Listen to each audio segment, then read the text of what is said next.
Well, it looks like the aircraft carrier docked in Houston Bay today, and the Astros had an exciting game versus the Space Cowboys. I was there live in person. I'm going to talk about that, and we'll just talk about what does this mean for the final decisions the Astros have to make, because one was made tonight about a pitcher. Let's talk about it right now.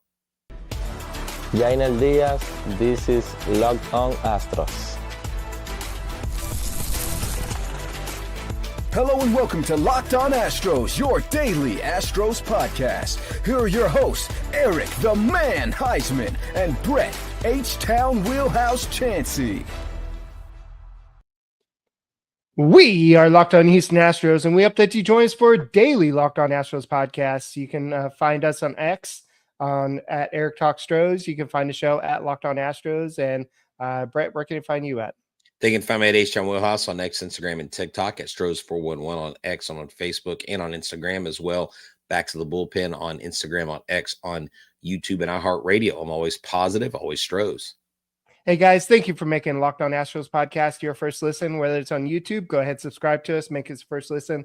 Apple, Odyssey, Spotify, wherever you listen to your podcast, go and check us out. And today's episode is brought to you by FanDuel.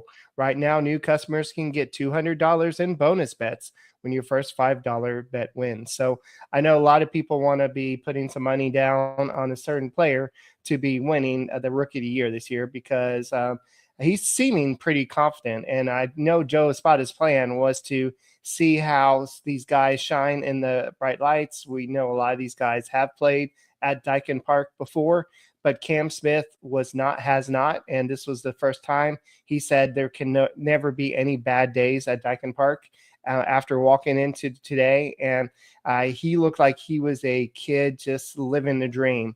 And he went out there. He had one play. It wasn't really bad, but he played the carom wrong, and he probably should just let it bounce off the wall and then play a little bit better. Right. The guy got a triple, but it's something that he's learning as he's trying to learn how to adjust to right field.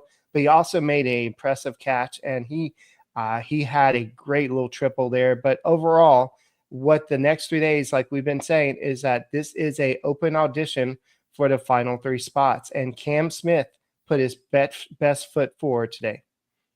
Yeah, exactly. He did. And before the game, I caught a couple of his quotes, and he basically said that he has simply asked a lot of questions. He's learned not to say too much. He basically knows, like, he understands the assignment. He's read the room. And he said whatever decision is made will be the right one. Cam Smith is either very astute in his knowledge and understanding of how to address the press, or he's being coached by a really good mentor, which is, there's nothing wrong with that. We forget that some of these guys, and I don't know if all of them do, but some of them really get a lot of coaching, like preparation, right. And the poise he had when I was there at the stadium when he got that triple, and I mean, everybody thought he was going home. He was flying down through those bases and looked ever so confident. I was a little disappointed that he got plunked. There were a couple hit batsmen tonight. It's like, gosh dang it, I wanted to see Cam Smith hit one out. But Eric, I know he took a bat. I think he misread the ball off the bat. And you and I remember the season after the Astros won the World Series, we were down on the field holding the flag for opening day.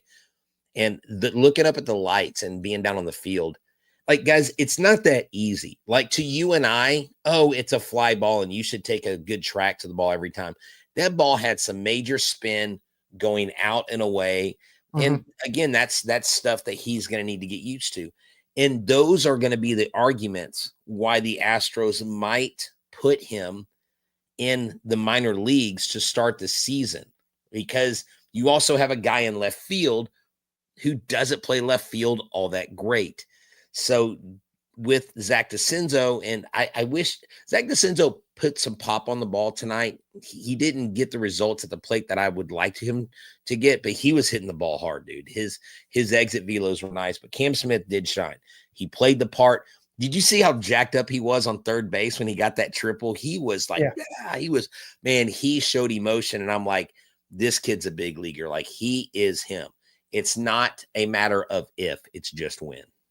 So he said before the game, I would say that I'm confident, I'm ready. I feel personally that I'm ready.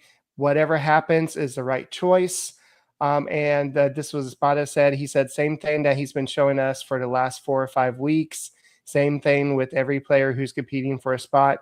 I don't want to only single him out, but all the guys are simply here competing for spots. But Brett, something you didn't get to see is you didn't get to see Joe Espada on the mic for basically, I think it was 2 to 3 innings, but he was literally on there on a mic talking about Really? that. And when Cam Smith was playing defense and made that great catch, he couldn't stop raving about him. He got excited, and the announcers were like, "Wait, should you be this excited?" He's like, "No, this kid wants it, man. It fires me up." And he was saying that about Cam Smith, and you saw the excitement in Espada's face. There is no way this dude's not on the opening day roster. With the way Espada got excited there, I mean, that's just the excitement, the fact that he's going out there, giving him his all, just the way he went out there, the way his manager is rooting for him. There's got to be a way. There does have to be a way, but then again, I always say, like, I want to do what is best for this kid in the long run. Okay. But yes, Jay brings up a good point. He said, I love that Cam brought some moxie to the team, missing that since Correa. Is he the X factor? Is he the guy that we've been looking for, the firebrand? You know, we lost Bregman. He was kind of that guy, but no one's really been that firebrand like Carlos Correa. Jeremy Pena at times can be like that, Eric, but he isn't all the time. And Cam could consistently bring that. And I just want to address something. I know many of y'all watched the division preview today at noon. I even watched it. And look, I'm not going to put this comment up here because it calls one of our other hosts a name, and I don't want to post that. But trust me, I defended our team fine. I didn't go deep into it. I didn't grandstand. I took the high road. I'm going to let my team, the Houston Astros, do the talking. I know what their opinions are. I know what some of the guys think of the Houston Astros. It's not going to change. They need to get new material because the bottom line is they're still afraid of the Astros. That's why the opening line of the division preview was, we're going to tell you why the Houston Astros aren't going to win the division this year. And we're going to continue to live in everybody's head rent-free. So I went at them at the pace I wanted to because I'm professional and I didn't want to go low like they did. So y'all go watch it. Tell me what you think. I just didn't see a need to get into the weeds about it. But the Astros tonight, Eric, if they can hit the way they hit, and I know they were playing the Sugarland Space Cowboys. I know they weren't going against Major League pitching, and we're going to be facing one of the Mets' best pitchers on opening day, who has a 56 or 57% whiff rate last time he faced us in spring training. But at the same time, when this team is called upon, I think they're going to deliver in a big way offensively. Dude, Isaac Paredes, he crushes the ball. Even his foul balls feel like they hurt. I mean, it is, you can hear the ball come off the bat. And of course, sitting as close as I was tonight, thank you to a fan that let me come down there. I think his name is Carter, right? It is not. No, you talking about the fan that I sat with? Yeah. Yes, Carter. No, Grant Roberts. Grant Roberts was his name. Yeah. Grant Roberts, thank you so much. I met Drew tonight. I took my friend Orlando Icons. He was there at the game and just had a blast. There wasn't a ton of people there, but Eric, you know what? You could literally hear the first fly ball that went to center field. You could hear Jake Myers go, I got it. You could hear, it was so quiet. You could hear him calling the baseball. But look, Cam Smith made up for it. Like you said, he made a really great catch. He almost emulated what Jake Myers had done in center field when he jumped up on the center field wall to catch that. So that was good to see the defense on their end. I think if you look overall, there's nothing but positive things to say about this game. I know that Paredes, that was a Crawford box home run, but that's why the Astros went and got him, because he's going to hit a whole bunch of those. A majority, about 80 of his home runs have gone to left center field in his career. So you're going to see a whole bunch of home runs like that. So guys, we'll go and continue this conversation.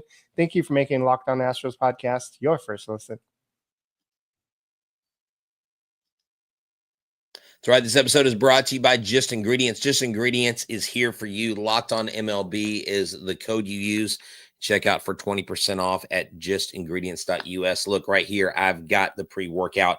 Look, this stuff, it isn't just for pre-workout. This stuff, you can take it, forget the energy drinks. This is Just Ingredients. This will keep you sharp. It doesn't bring a crash at all. And then look, this Just Ingredients, it is real ingredients, optimally formulated. It's keto friendly, macro friendly, great for kids and teens. It can be used in drinks, smoothies, baked goods, savory dishes, and so much more.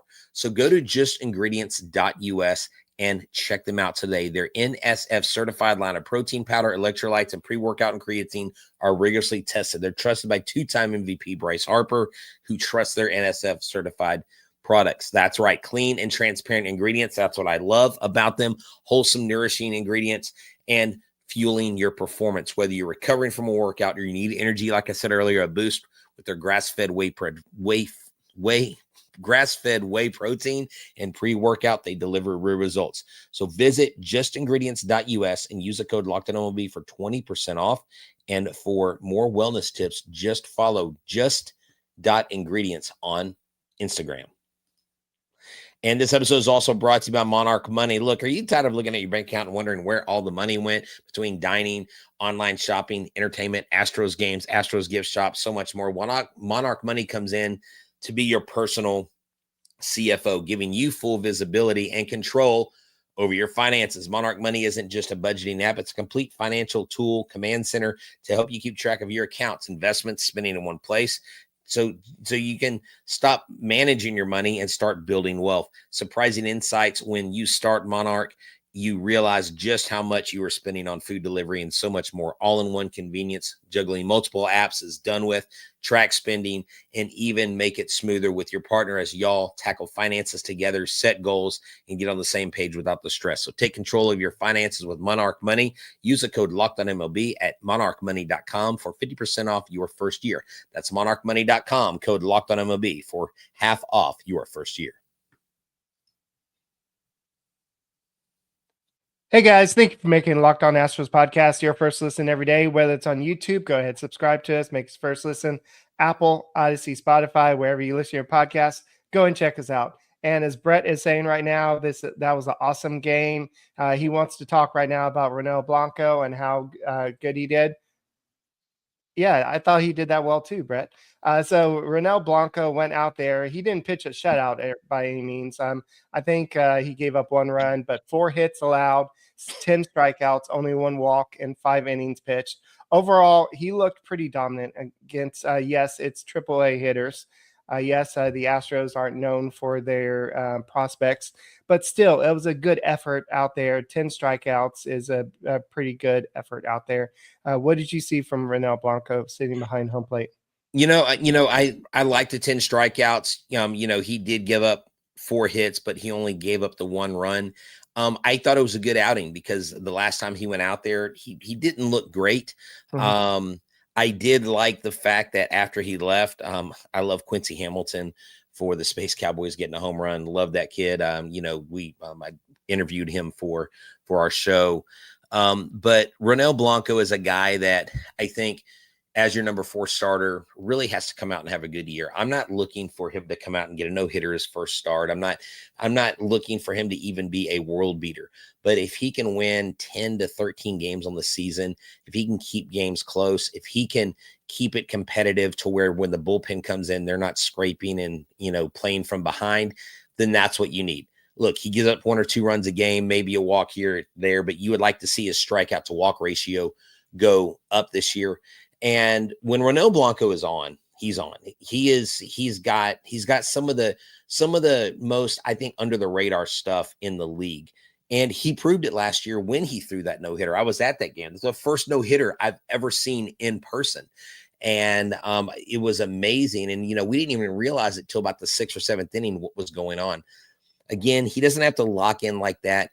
But I think if you can get your number 4 starter to have a really good start, that makes it even better for Wisniewski to come in, because Wisniewski is going to be a starter this year. He wasn't used as a starter for most of the year in Chicago, but I think it's going to be a strength, not a weakness for him.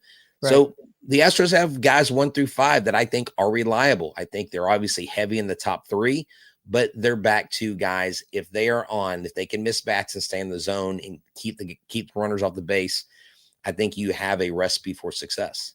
Blanco was the 4th starter last year, and he got the Joe Espada's first win last year. So we know that's right. That's right. He did. I believe it was a no hitter, if I remember correctly. But it was. Because like I said, I was there. It was like, wait, he's throwing a no hitter? What? And of course, I didn't say it out loud. Right. So if you're talking, somebody was talking in chat, did Paredes get 2 walks as well? No, he actually got 3 walks. He made a couple diving efforts at third base. I think overall Paredes is going to be a good addition to this team. We'll talk about the top 3 in the batting order confirmed. The 4th one we'll talk about in a second. But overall, the Astros scored 8 runs in this game on 8 hits. It looked like they're pretty much all over Brown's pitches. So the Astros offense did pretty good. 4 walks, 3 of them were from Paredes, only 3 strikeouts on the game. So the offense against AAA pitching, you should expect to do pretty well. Yainer Diaz's pitch, home run, that was a to the train tracks. And as Linda mentioned, and a couple other, I think Chris Reyes as well, that they're not going to debut the train until opening day. Because I was going to ask you, so what color is the train? Then I didn't see anything up there. Yeah, they didn't show the train. We didn't know what was in it. You couldn't see it, and so they had it either hidden up there somewhere or it wasn't even on the track. I'm being told it's on the track somewhere, but you really can't see it. But I didn't go trying to snoop around to look for it. I don't know if you noticed this, but Huysman came in for an inning after Brown left. He had 1 strikeout. He looked good tonight, and so that was encouraging. And then, Souza came in, he only had like 2/3 of an inning pitched, but the Astros got Gusto in there, and hey, Ryan Gusto. Oh, we'll talk about that here. You can bring it up now. Okay. Yeah. So Ryan Gusto was told after the game by Joe Espada, hey, you've made our final spot in the bullpen, and it was the worst kept secret. It's like it's basically I think we all knew. We all knew it was going to happen. We all knew what was going on, but Gusto came in. He only gave up the 1 run. I believe that was the home run that Quincy Hamilton hit. Quincy Hamilton, 106.5 miles an hour off the bat. Look, this kid right here is, I think, one of the best kept secrets, like stashes in the Astros system. I know he was 1 for 3, but he had a walk, he had a strikeout. If the Astros get in an unfortunate situation where they need someone because of an injury, bring up Q Ham. This kid, I'm impressed with his demeanor. I'm impressed with his work ethic. Humble kid, works hard, got a big swings a big bat, and really finds the ball more than not. So we've got guys that have upside, Eric. I know we have still one of the bottom, tiered minor league teams, but I've been watching this AAA team up close for a while. And guys from Colin Price, guys in there that people don't really know about. Bastidas almost hit a home run today he almost hit a home run to the home run pump tonight. Made a great play at shortstop too. Yeah. Look, from defense to offense, it was exciting. I was really disappointed that the crowd was so minuscule. The problem in Astros, y'all need to take some advice here. Don't charge full price for these exhibition games. Do like they do. And this was a suggestion from my friend Orlando. I think the Cactus Jack game, they have like where you give donations, like, every ticket's $5 or you can donate more money. Make it an Astros Foundation game. Make every ticket $5. I guarantee you can almost sell that place out with $5 tickets. And then say, hey, if you want to pay an extra $15 because you're in the lower level, that's a suggested donation. Give that. It goes to the Astros Foundation. They shouldn't be like, I went because someone gave me tickets. Okay. But face value for the club tickets were $62, and I was like, that's not as much as it is during the regular season, But come on, Astros, like make it a little bit more affordable if they're exhibition games. Don't you want to exhibit your team? Don't you want to put them on display? Y'all need to hire me as a marketing guy. I promise you, we will up the attendance in all these other games that y'all can't seem to sell tickets to. Yeah. So I guess one thing a lot of people want to ask is how's the AC? We'll talk about that. Did Daikin fix the AC? So we'll talk about that next on the Locked On Astros podcast. Hey guys, let's talk about FanDuel. FanDuel is with March Madness in full effect. It's giving you a chance to get into action like never before. Right now, new customers can get $200 in bonus bets when your first $5 bet wins. That's 200 extra bucks to use on anything you need, from buzzer beaters to Cinderella stories to whether it's Cam Smith winning the Rookie of the Year, whatever you want, whoever's going to have the most home runs on the Astros, pitch lines, whatever you want to do.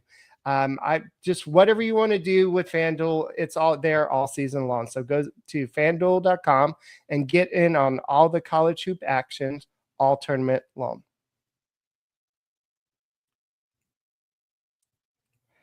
Hey guys, thank you for making Locked On Astros podcast your first listen every day. Whether it's on YouTube, go ahead, subscribe to us, make us first listen. Apple, Odyssey, Spotify, wherever you listen to your podcast, go ahead and check us out. So I think a lot of people are saying, oh, it felt like they fixed the air. I think that is fewer people at the game. I'll say this. It did appear to be cooler.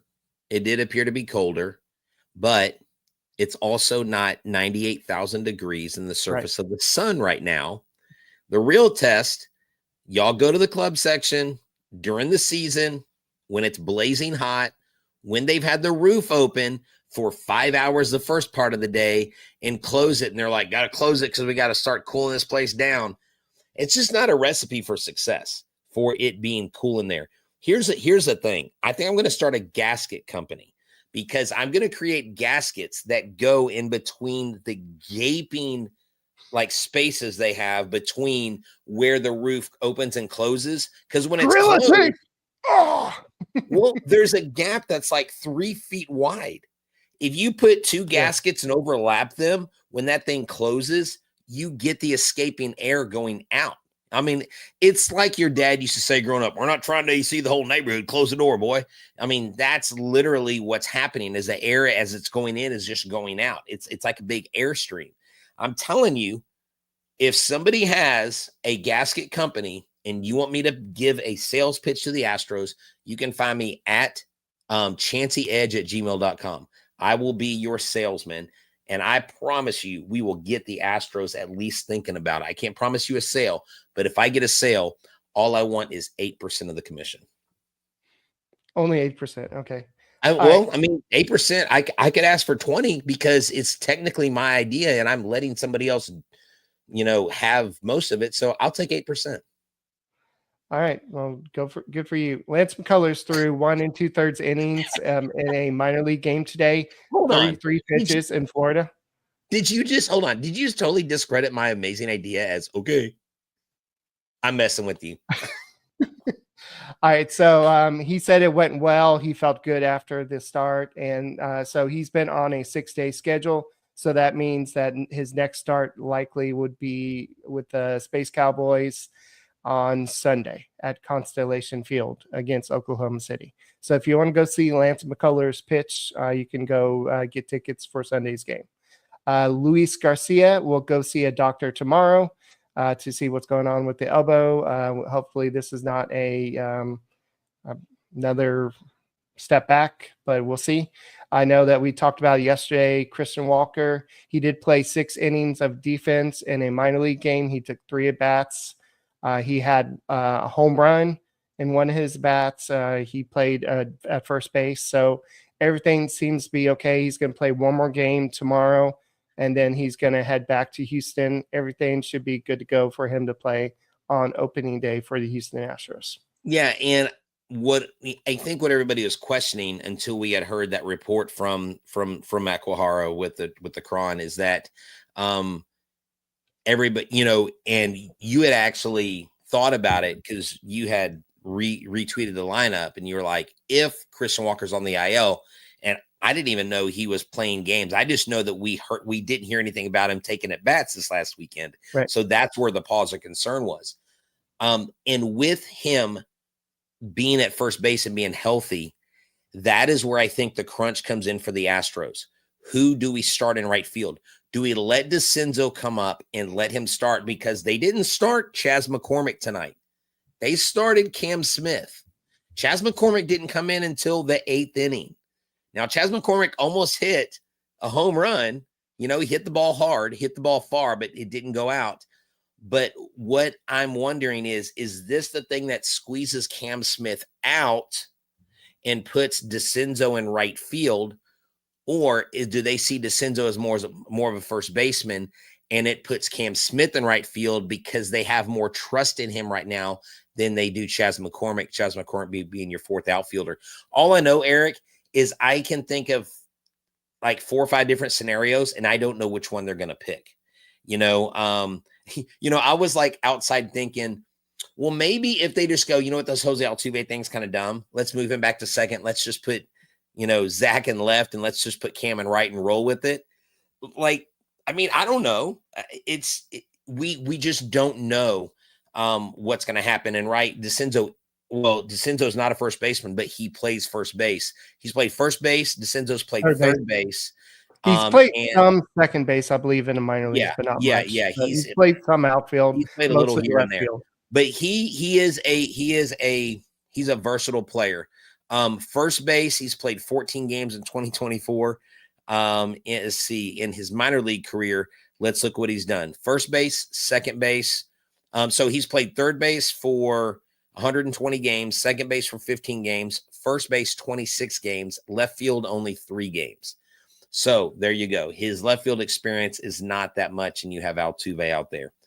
So Altuve is your left fielder. And it was so funny when he was going out to the field, my friend goes, Altuve, come back. You've gone too far. Because he looked so little. He looked like he didn't belong out there. I'm sorry, Altuve. No disrespect to our short king, but oh my gosh. It was like, wait, is he too far? Is he too deep? What are we doing here? The GOAT has been reduced to, well, his glove sucks, so we're going to put him in left field. Oh my gosh. This guy, I still love Altuve, man. We need a statue of him like yesterday. Yeah, and it's the fact that the Astros approached him about this and said, hey, do you want to do this? And he, instead of being insulted, saying, well, you don't think I'm a good defender, and sulking about it, he was like, okay, sure. And I think it was Jeremy Pena that described him as a kid in a candy store or with a new toy. And he's just like, every day he's going out there, he's diving, he's making these great plays. But you're going to see a whole bunch of mess ups. You're going to see some misreads. You're going to see the slicing balls, them kind of, not just him, but if Cam Smith's up, you're going to see some mess up at the beginning.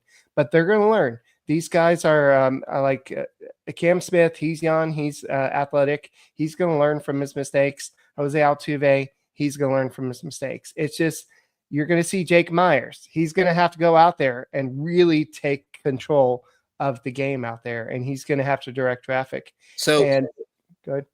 So everybody's saying Diaz needs to step it up and hit home runs. What do you mean? He hit a home run tonight. He was 2 for 3. He was blistering the ball. Diaz looked good at the plate. Diaz is going to be fine. Diaz absolutely is going to have a great offensive year. You talking about David?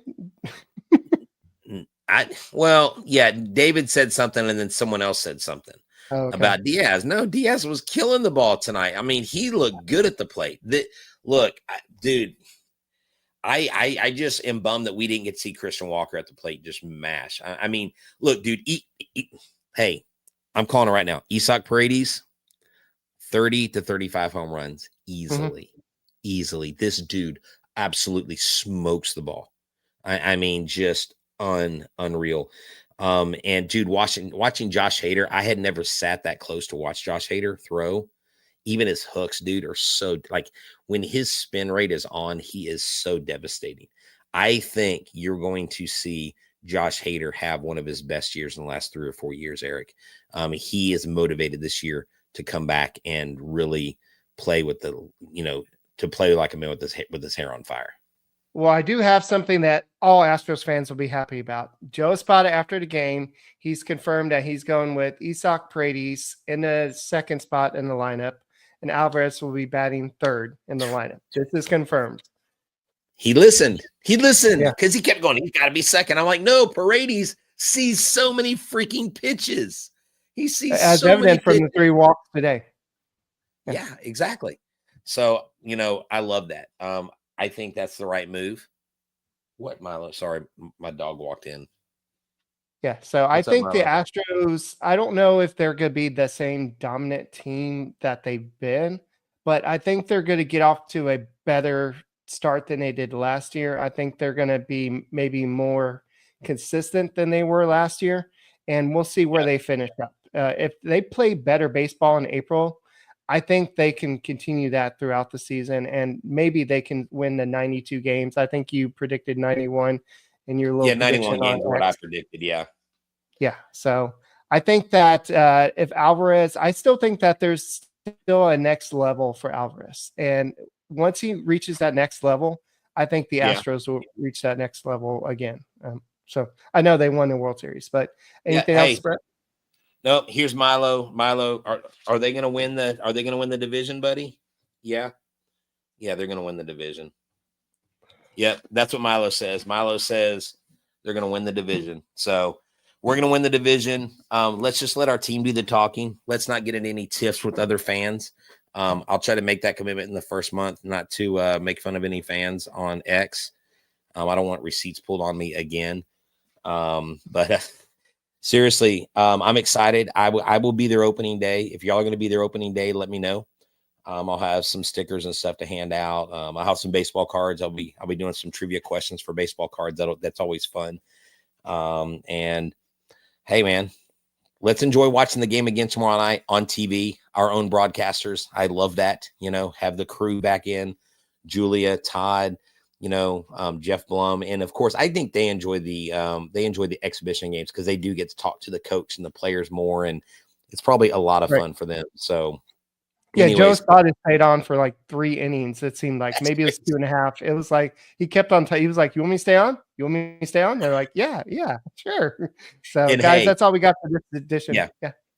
Sorry, I did see Dana Brown after the game, and I said, "Hey, Dana Brown, the aircraft carrier looked good tonight, didn't he?" He said, "He sure did." I was like, "Yes."